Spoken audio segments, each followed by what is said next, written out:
Good morning. This is the BLAINESWORLD podcast that can be found each week on Facebook, YouTube, LinkedIn. You can also listen on Spotify or Apple Podcasts, and you can find more information about the show and previous shows at the website www.blainesworld.net. I'm your host, Blaine Greenfield. I'm here in my Zoom studio in lovely downtown Fairview, North Carolina. And each week we focus on positive news and information about people and organizations in both Western North Carolina and throughout the country. And this week in particular, we have a really good show. But then again, I say that about every show, but especially, we're blessed. We're talking off the air that we have 3 guests today and 3 different directors. So I think this is a first. So thank you, folks, for joining me. Before you go any further, you can wave to all your fans and friends who might be watching this. So if you see, that's Hi, Tricia, Julia, and Janice.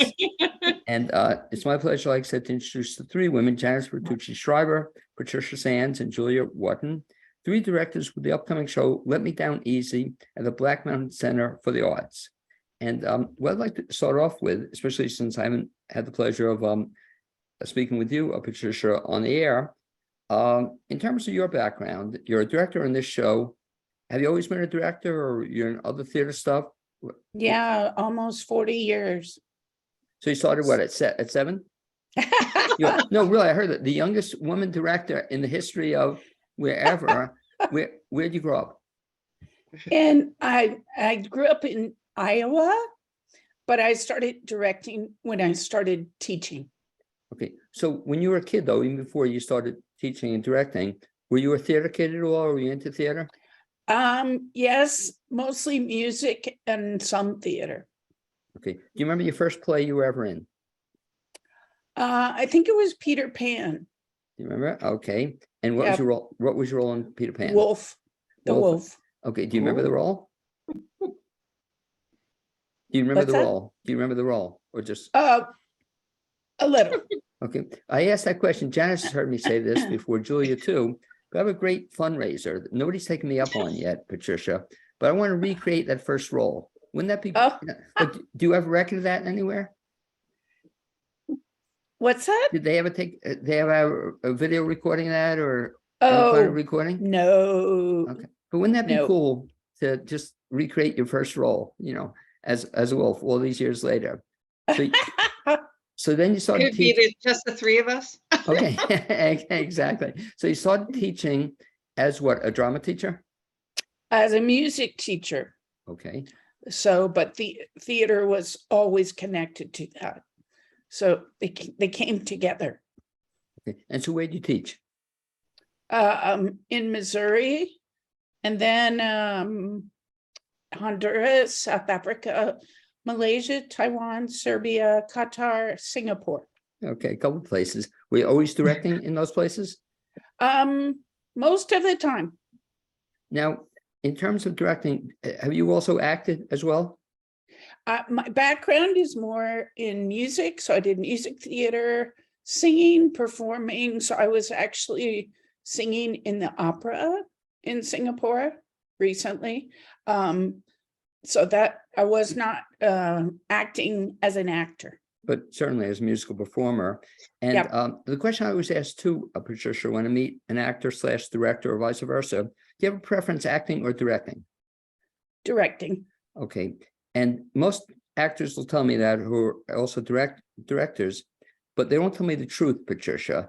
And Janice, of course, knows the truth, and Julia too, but you don't have to memorize lines that way. Is that correct? When That's you direct? right. Okay. That's right. You have to know all the parts.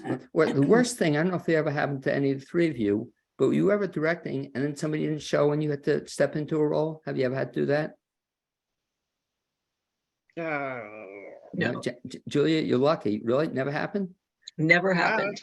Okay, because sometimes happens. Can you imagine directing it too? But I'll ask then Julia the same question. So again, you and I have talked before, but essentially kind of the Reader's Digest version of your background in terms of theater specifically. So I started being a theater kid when I was 13 with drama club at an all-girls school. And my first role was the Man in the Bowler Hat. I remember nothing about the show itself, but I remember very clearly going to drama club for the first time and thinking, this is my world. This is where I belong. And so it was just, I was very focused from there on out. Well, before you were in drama club, like, did your parents, were they into theater, and did they take you to theater all the time? They did take me to theater, but no, they themselves were not into theater necessarily. My mother is an artist, so she's a creative. My father was a surgeon, which is, I guess, a different kind of performance art, Yeah. but neither one of them were involved in theater. Now, when you got to be a theater kid or started being in theater, were they encouraging of your choice? Very much so, yes. And my father got subscription tickets to really good theater in Philadelphia, and he would take me regularly to see shows. And they both supported my choice to major in theater and dance when I went to college. So yeah, they definitely supported my career. And what theater in Philadelphia? Walnut Street Theater. Okay. Yet, you know, it's funny because my background was in terms of seeing theater in New York, and I had never discovered stuff other than, you know, Broadway until I guess maybe I moved to New Jersey way back when, and I discovered community theater, and I discovered I actually in some ways liked it better than Broadway, you know, or Right. Walnut Street Theater. I think that regional theaters in this country do incredible work.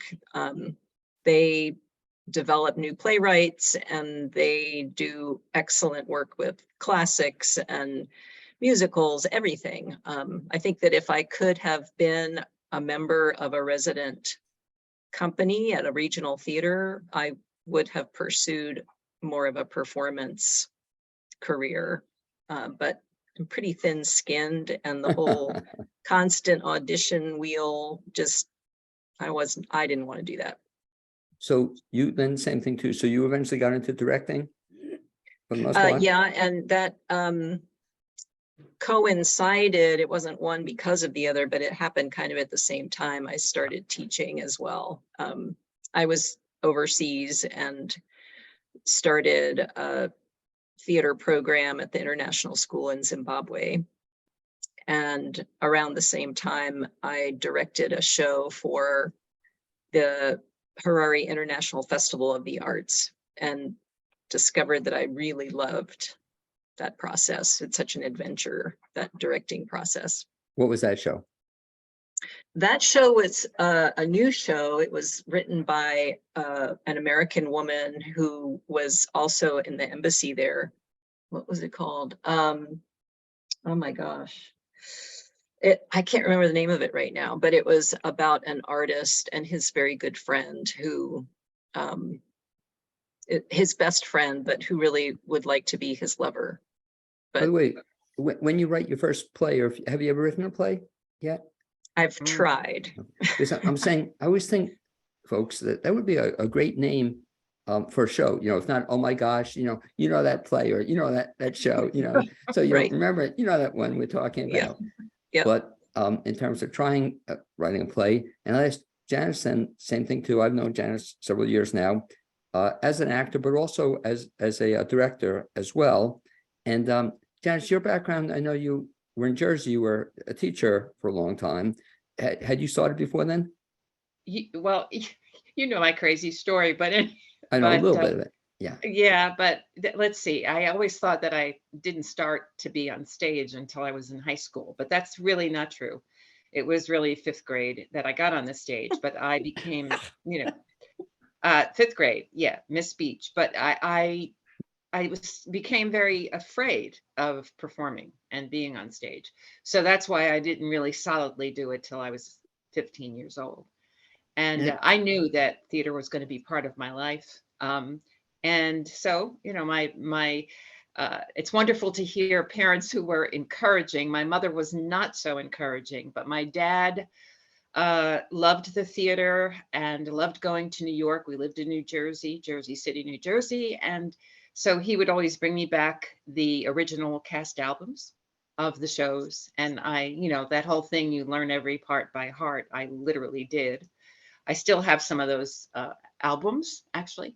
And so anyway, I decided I was going to go ahead and pursue theater, even though my mom was not excited about that, and just stuck with it. And I think it's interesting that all three of us became teachers and have that background and that love of spreading something like the theatrical experience for kids. And then I ended up, obviously, as Patty said, you're hired to be a teacher, but you end up directing a lot. And then I discovered that that's really what I loved more than acting, because I really was an actress primarily before that. And I said, no, I think I like this other way to approach theater. So Because I I was like surprised.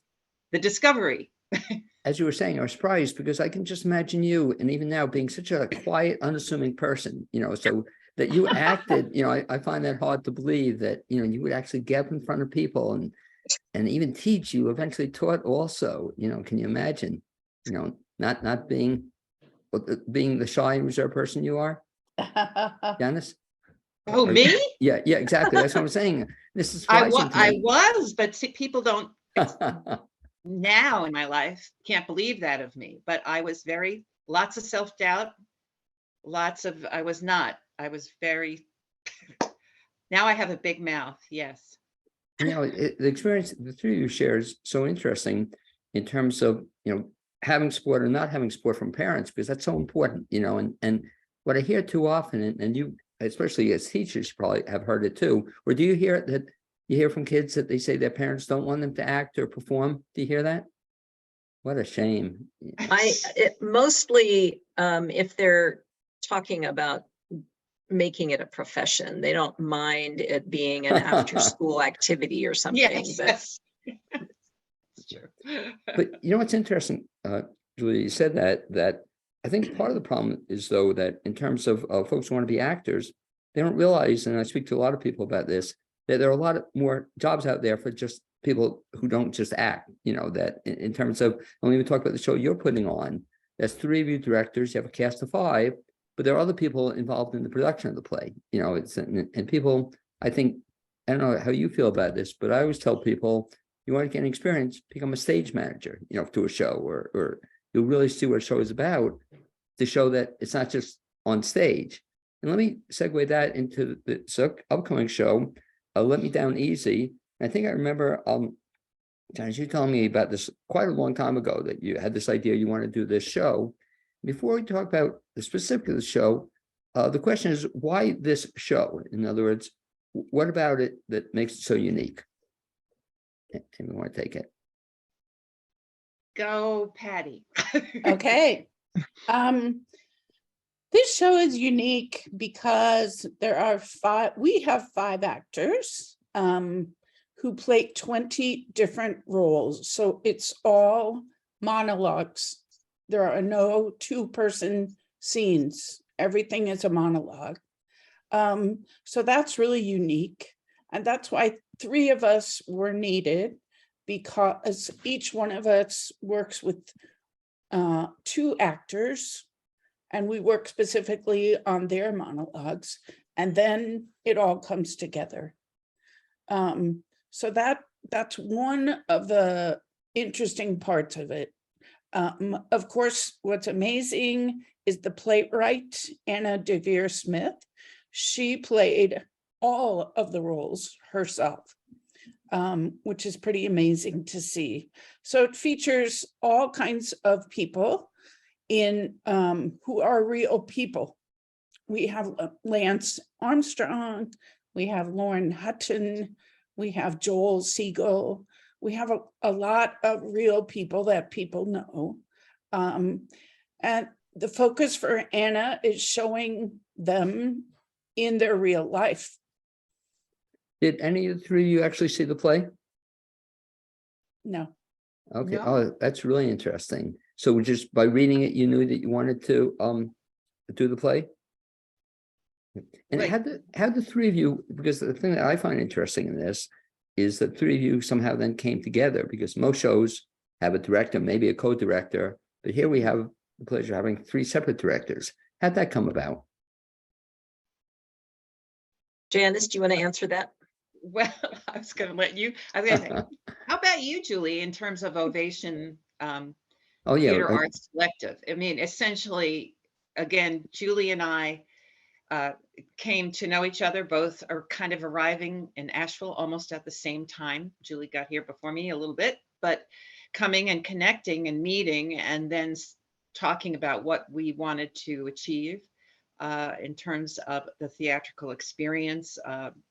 And we just started talking. Go ahead, Julie. We just and created what we call Ovation Theater Arts Collective, and knew that we wanted to do theater that would educate, would be diverse, and really deal with issues if we could. But Julie can add to what I'm saying. Yeah, I mean, our goal was to create theater experiences for everybody, have theater processes that were positive, that nurture the artists, as well as create quality productions. I think those two things sometimes seem mutually exclusive, that directors can be very harsh and demanding rather than nurturing through the process. And we wanted to make sure that we were creating a positive process while also delivering a high quality product that had meaning. And that was kind of at the heart of our interests in making theater here in Asheville. And like any director, when they go about deciding what show to produce, there are all sorts of needs that have to get checked. I'm a full-time theater teacher, so right now in my life, I don't have a lot of free time because I'm teaching all day and directing in the afternoon. I still wanted to do something with grown-ups outside of that experience, but was wary about trying to do something all on my own. And it seemed like a great idea to have this collaboration of directors to carry the load of this play, which is so rich and so complex. Trying to direct all 20 of these monologues for one person would be a huge lift. So it seemed like a great choice for this experiment of having multiple directors collaborating. Now, when you were directing the 5 people in the cast, was this over Zoom, or were you meeting with them in person? How was that? How are you doing that? In We were person. each, Oh, yeah. Go ahead, So- Patty. Yeah, so we've been, I started with my 2 actors in February. So I was seeing them once a week. We had about 6 or 7 rehearsals before merging together, which we just started last week. now is this the first time, Patricia, you ever directed with other people? Yes, it's very rare because you can't have more than one director. It just doesn't work. So that's been the most amazing and interesting aspect in terms of from the directing side. Now, you raised a good point. And I guess part of the problem why you don't usually have 3 directors is because, of course, the big buck's involved. In other words, when you're directing, especially the Black Mountain Theater, it's the cost is so prohibitive, to pay the directors and then pay everybody else. So I guess that's why it's hard. You see it rare, but it's rare treat. We'll see this. So you've been doing this now since now we're into April. You've been doing this since February, and a lot of people. Why I love supporting live theater, and I hope other people do as well. They don't realize how much time is involved in this. And just talk a little bit about it in terms of you've been starting since February. You're meeting them how often, and then it's picking up now since? Yeah, we really started this process back in the fall because we knew that we had to, as a team, agree on logistically the approach as well as creatively the concept for the show. And so there's been a lot of time that's gone into the 3 of us meeting, chatting through live documents, Google documents about certain issues that have come up, even before holding the auditions. So it's been a lengthy but very rewarding process. Now, how many people showed up for the auditions? Let's see, were there, well, we had a sign, people signed up, Right. and I can't exactly remember. I thought maybe 20 or maybe 18 to 20, but then on the day of auditions, I can't remember exactly how many came, but I think, help me out, I can't remember. Maybe closer to 10 on the day? Maybe on the day it was just 10 or 12, I think. And I would always imagine, I'll ask the three of you, that must be perhaps the toughest thing to do in terms of auditions, than having to, not only so much find the right person, but then to have to tell other people that they didn't get the part. Is that a tough thing as a director? Yeah. Always, because everybody brings some talent and value. And we tried to make sure that everybody heard directly from us, even if they weren't cast, and, a thank you and a thank, we were honored to see their work. It's hard to make that choice and turn good people away. Mhm. But I think that, and I said this once we all merged together just this past week, I think that we have some really gifted people there to work on all of these wonderful, real people that for me personally, that I had no knowledge of, and to learn about them has been exciting for me personally. But the actors, those 5 actors, they're just terrific. Well, and Janice, if you can, and I'll ask each of the three of you to give a shout out maybe to the folks you were working with, because again, I know a lot of the folks in Asheville, but and there'll be some people I'm not familiar with. So maybe you just sort of, Janice, you worked, I guess, closely with 2 people initially. Yes, I'm working with Marty Flynn, who is new to the area, really, and then Vicki King. Okay, so And- exciting because I'm not familiar with their work, so that'll be kind of neat to see. Yeah, yeah. So, and same thing too, Patricia, who are you working with? I work with Bill Camiades. Okay, I know his work, yeah. Yeah, and I work with Brandy Andrade. Okay, I'm very impressed with her work as well. Yeah. Very talented. I don't know, have you seen her work as a director as well? Not yet. She just did, yeah, it was Brandy, did Calendar Girls. She was director Right. of Calendar Girls. I don't know if you saw that, did a fun show. Brandy's very talented. Look forward to that. And Bill, I know. And Julia, who were you working with?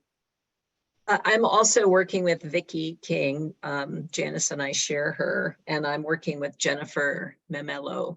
Okay, another very talented woman I know Yeah. too. And talk a little bit about in working with them, Julia, I'm not confused, but so they're playing each several different roles, right? Yes. Is Yes. that I've always admired actors who can do that. Is that a challenge for any actor to play more than one role?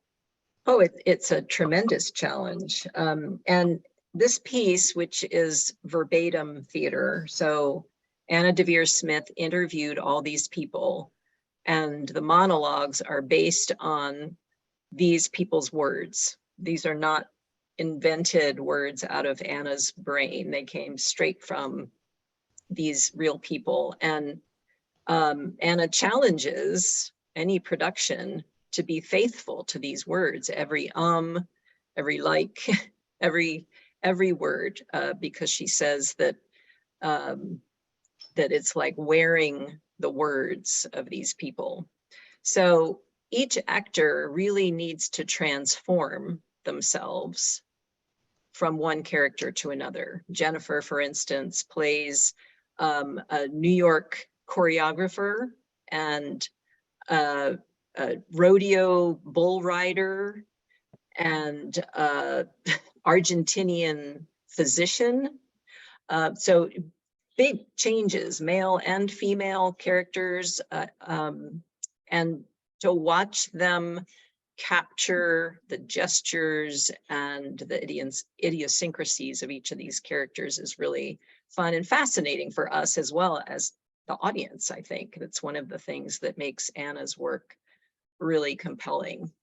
Is this a little like Studs Terkel?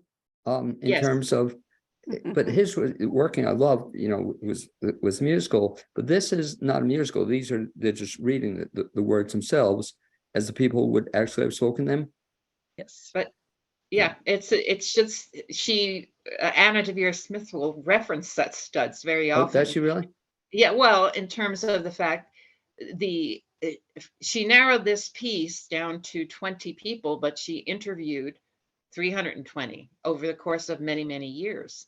And so, yeah, so she always, anytime I will listen to many interviews. I've seen so many interviews with her now, and she will consistently mention Studs Terkel in his work. Now, So you're right. did she write these out like as a book, or did she publish these stories? I actually just recently saw that she finally published this after all of these years and years of interviewing all of these people. It was 2016 when Let Me Down Easy was finally published. She did it off Broadway. You can correct me, ladies, if I'm mistaken, but I believe it was 2008 when she did it the first time. And then she did it again 2010 and 2011, but she did it in different places. So am I right? Yeah. Well, what I'm fascinated about though is, so these 20 stories are in the show, but she interviewed all these other people. What happened to those stories? So did she do anything with those stories? That's an interesting question, because which I've thought about a lot and making the choice of the 20. But she did, for example, she did have there's one character who really who has, and that's Jennifer, who has this remarkable monologue about working at Charity Hospital during Hurricane Katrina. And originally it was Anderson Cooper who did a piece about Katrina. And so she had these two pieces, but this is the one that she chose to be in the final product. Okay. Talk a little bit about also, folks, the role of, so we'll see these 5 actors on stage, but I think people need to realize that, again, we mentioned before, this is 5 actors, 3 directors, but there are a lot of other people involved in the production of a show. Which just, if you want to give a shout out, or a stage manager, just in general, talk a little bit about Patricia, just who else is involved in making a show the success that it is. So we have Rachel Court, who we all 3 of us have worked with her before. She is our lighting designer. So she's working with us. And then our stage manager is Lucy O'Brien. And Julie worked with her before at Black Mountain. So Lucy's doing a lot for us. She'll actually be running the technical part, and she's keeping us organized.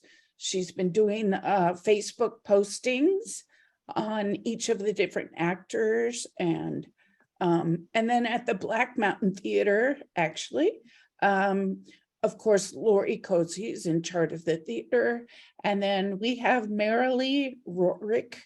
She's done our publicity poster for us. And she does all the marketing from the theater itself. Now, this is, correct me if I'm wrong, Julia, but in terms of Ovation is the name of the theater company, the overall theater company. And is it 3 of you are the people behind Ovation? Mm-hmm. But this is not the first Ovation production. There was another one, right? At least one other. And that was, Julia, you were involved in that, right? Well, actually, Janice directed Shirley Valentine. Oh, that was Ovation too? That was Ovation. I directed at Black Mountain this time last year, but it was a Mockingbird production. It was John Hall, who was producer for that one. I love that one. And then if you wouldn't, since Janice talked about a great production, I didn't realize that was Ovation production. Talk a little bit about Shirley Valentine, which was just mind-boggling. Well, I mean, that's of course that's a one-woman show, and that's very very difficult to do. But I wanted to just give a shout out to Patty, because Patty was the liaison for Ovation with Black Mountain Center for the Arts. And so if Patty had not, she was just so efficient. I mean, she was exceptional in just kind of keeping us informed and working with Black Mountain Center for the Arts. I mean, she was just great. So I just want to shout out to Patty. And Shirley Valentine was very a learning experience with a one-woman show for me personally. It's just a phenomenal show, but it also, I've been to Black Mountain before, but just a neat little place to see a show, and the one we mentioned, I just loved the one with John Hall, about who would have thunk about birds, I would find that interesting. It was a great show, I just loved it. And same thing too with Shirley Valentine. It was just an amazing performance. So what is it? You're looking to do now a couple of shows a year? Do you have anything else in the planning stage? Like what's next? Janice. We don't specifically have an Ovation production. I don't think, unless Janice, no. I mean, we all have lots of projects that we're doing, but I think once we get through May, we'll come together and think, okay, what's next? Yeah, we'll think what's next.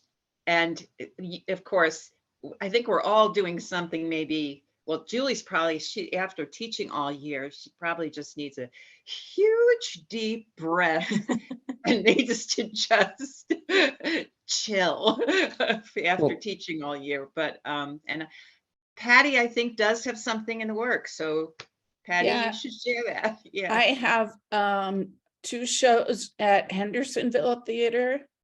One is October. It's Young Frankenstein. And I'm the music director for that show.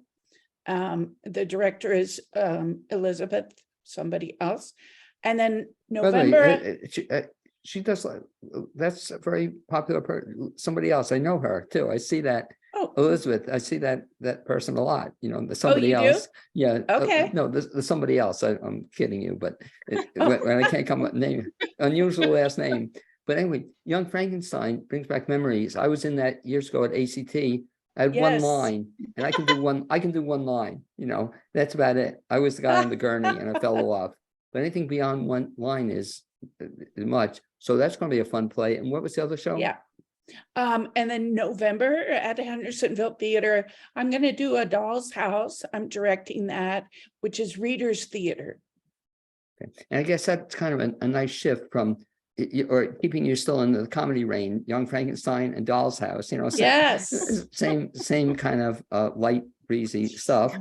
Exactly. And I'm pleased to have Janice talk a little bit about one project you're working on after this, and that's what?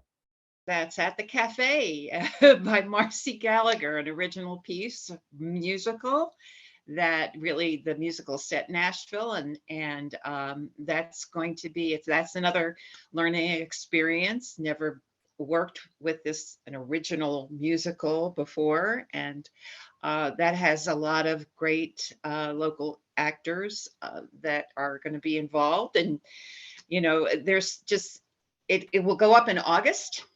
And we've been already just working on it, getting together, kind of workshopping, if you will. Marcy, in a new play like this, a new musical, things get changed as we go along. So yeah, so that's the big thing in August that's happening for me. And I don't know if the other 2 women know the story behind that, but just an amazing woman. She retires from her 2nd or 3rd career, and all of a sudden she writes a play.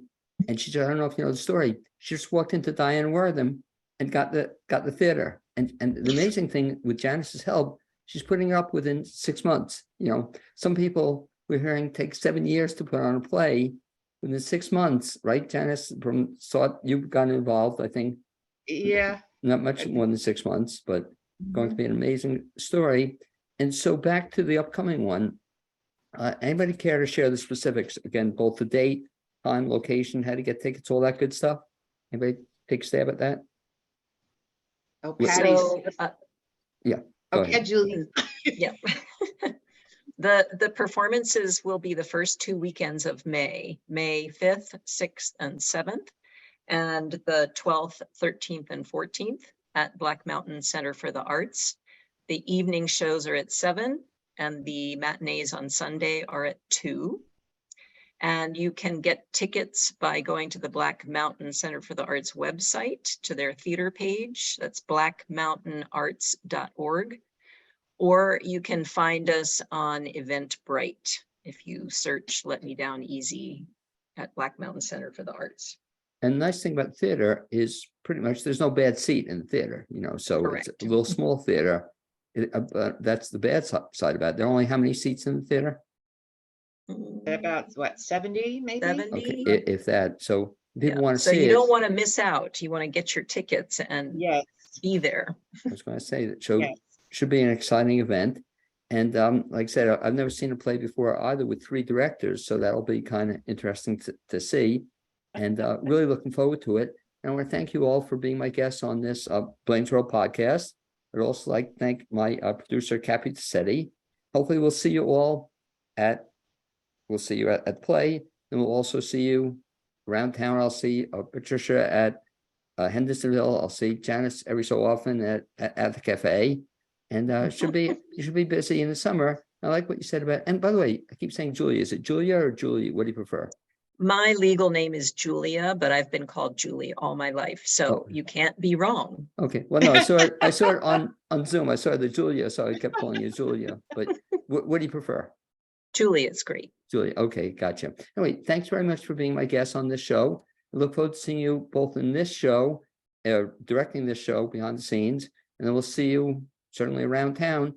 And I guess, Julia, I should ask the question. So you mentioned school year. Do you have anything, let's see, we're into April, anything remaining at the end of the school year you're doing or upcoming in the summer? Well, no, the 2 big productions of the year, I'm a high school theater teacher. They're wrapped, which is just fine. At this phase in the year, the students' focus is pretty scattered. So we had 2 really wonderful productions this year. And so I'm starting to think about what we'll do next year. What were the 2 shows you did this year? There are 2 new shows, actually, that I found through the New Play Exchange. One was a drama called Who Put Bella in the Witch Elm? And we did that in the Black Box at Wortham Center for the Performing Arts. Yeah. And then we did a comedy called Save Hamlet. And that we did in the theater at the Masonic Temple. Well, Julie, let me know in the future. Like I said, if you're doing something in the high school thing, I'd love to do a show on that. You can interview some of your actors if you'd want, but keep me informed come the full year. And again, thank you, all 3 of you, for all the great theater you're doing in this area. I look forward to seeing you sometime in the near future at any of the shows we mentioned. Thanks, folks. Thank you, Blaine. Thank you. Okay, let me see if I can just turn this off while I still have you on. And I don't think so, so I'll say goodbye to you now. Thanks, folks. Okay, be Thank well. you. Bye. Okay, thank Bye. you. Bye.